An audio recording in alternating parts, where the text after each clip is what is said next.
All right, y'all. This is the stablecoin overview presented by Crypto and Down. My name is Asher L, and thanks for joining me today to check this out. So, the last day of April 2025, what I wanted to do was set the stage of things that have been happening this month and in past months of this year with the new Trump administration, how they're going to impact one, particularly the area that I work in, e-commerce, but overall just different payments, and you could say the overall financial structure of the United States. So some of these things are going to impact each and every one of us, whether you live in the United States or not. So stable coins here, if you don't know, are a type of cryptocurrency. So the value of this cryptocurrency is usually pegged to some type of asset. It could be pegged to like another fiat currency. For example, some stablecoins are pegged to US treasuries, or it could be backed by gold or like a basket of different, you could say, currencies or commodities potentially. There's a lot of different ones out there.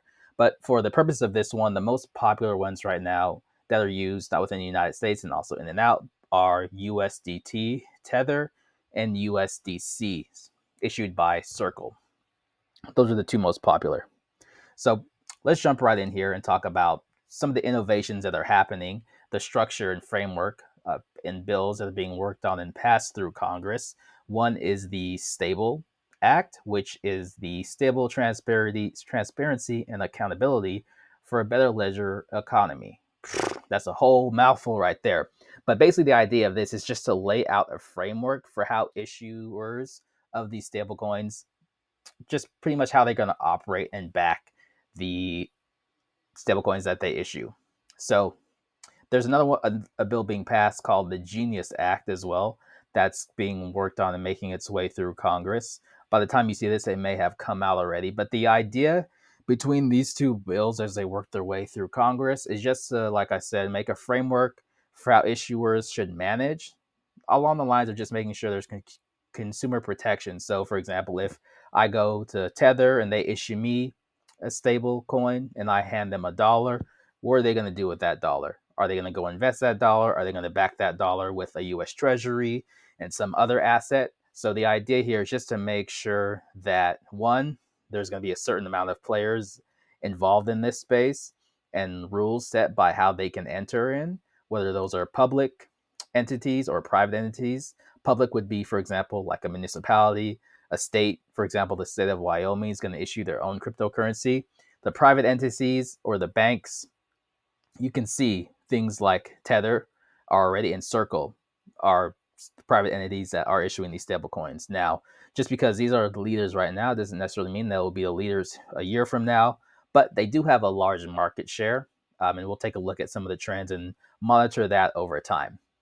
But the idea here is, with the financial services from the GOP said, the idea here is just to make these systems faster and cheaper. So the reasons to why stablecoins are popular is because they're cheaper and a lot of times faster and reduce the amount of fraud. So since they're cryptocurrencies and issued on blockchains themselves are essentially, public forensic accounting tools where you can see where that transaction went and there's a finality to that. So people, vendors, don't have to deal with chargebacks, for example. So someone buying something and then immediately calling saying, "Oh, I didn't get that product," and then having chargeback on their credit card.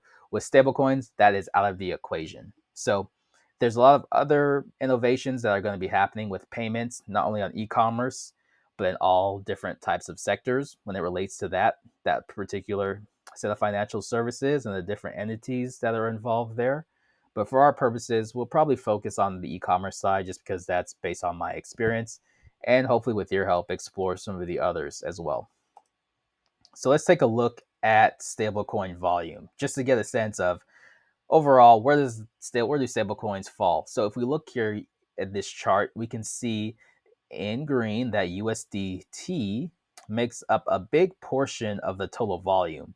But one thing to take a look at is the overall percentage of M2 money supply. So basically, that just means for money supply, I think it's calculated where it's the amount of cash people have on hand, say, for example, in their hands, in their wallets, in their banks, their checking accounts, their saving accounts. It's the total money supply of all of that, I think, and maybe some other things like CDs. So it's essentially what it's saying is stablecoins only make up about 1% of that portion. Now, I've been reading different things and stats and trends and estimates of how this is set to grow exponentially over the next couple of years and even throughout the rest of this decade. So there's a lot of room and growth in that overall M2 supply within the US of how stablecoins can impact how people are doing commerce with each other through the internet or over point of sale. So I think the goal of this is just to track at a high level overview things that are happening month to month, and then see if we can find opportunity for myself or even you who run e-commerce businesses or maybe developers and are looking for ways to capitalize on this, you could say, new gold rush.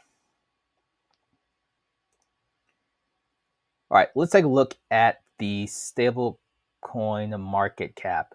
This is brought to us by DeFiLlama.com, which has a lot of good data on not just stablecoins, but just blockchains as a whole.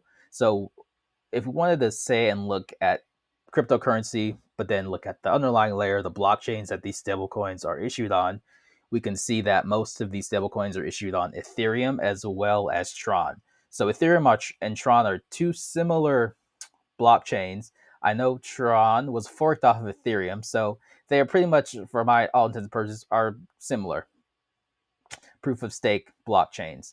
But what's interesting to see is stablecoins, or a majority of them are on Ethereum, about 53%.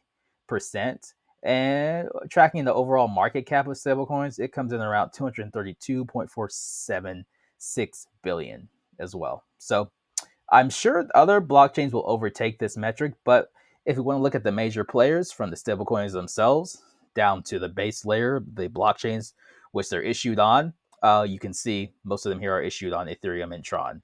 And one thing we can note of why stablecoins are valuable is just the actually how cheap they are, the cheaper amount of cost per transaction.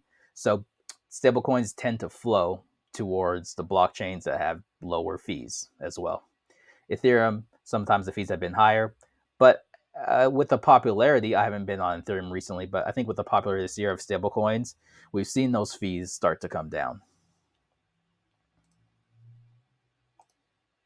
So, looking at the top stablecoins, this is also from DeFi Llama. This is definitely going to fluctuate, but when it comes to the amount of blockchains that Tether is on, we can see it's on 81 different blockchains. USDC Circle, USDC coin is on 98 blockchains.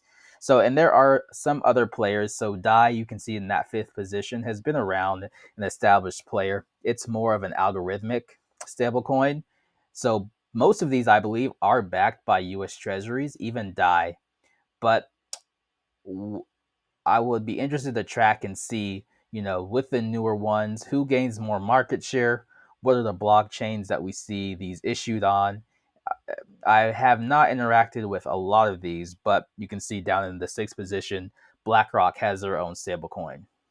And even those of you who are on PayPal, you may have seen PayPal as well has their own stablecoin. And then Fidelity, I know, just released theirs as well not too long ago. So things are getting quite interesting, whether you're thinking about people doing transactions through PayPal or in their Fidelity accounts, how stablecoins could play in there. So a lot is yet to be seen.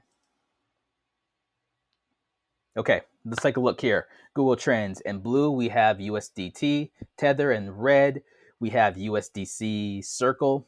And just wanted to track the popularity over the past year just to get a sense of, okay, with the new administration coming in, the turn of this year, we do see a spike in the interest in USDC here in the red towards the end of the year last year into early this year, January. Uh, so, I mean, this doesn't really tell us a lot other than there's blips and increases overall. I think the one thing I guess it does tell us is that Tether has a lot more popularity and interest than the USDC does. So that's something that we'll watch there, and we can compare and contrast some of the other ones, different ones that are out there. For example, like what is the PayPal stablecoin's popularity like? All right, that's it for me. Appreciate it. This is Crypto and Down. Asher here. Sources for Google Trends. Thank you to Cointelegraph, Crypto News, and RWA.xyz for the data here and the insights. So yeah, like I said, I'm in the e-commerce space, search engine optimization space as well, and have definitely been we've been diving into what's happening with Web3 and blockchain. The interesting piece, I think, with this new administration and the different bills that are coming to fruition, you could say, are how will it impact all of these segments, potentially mostly e-commerce, payments, not just e-commerce, but other things as well.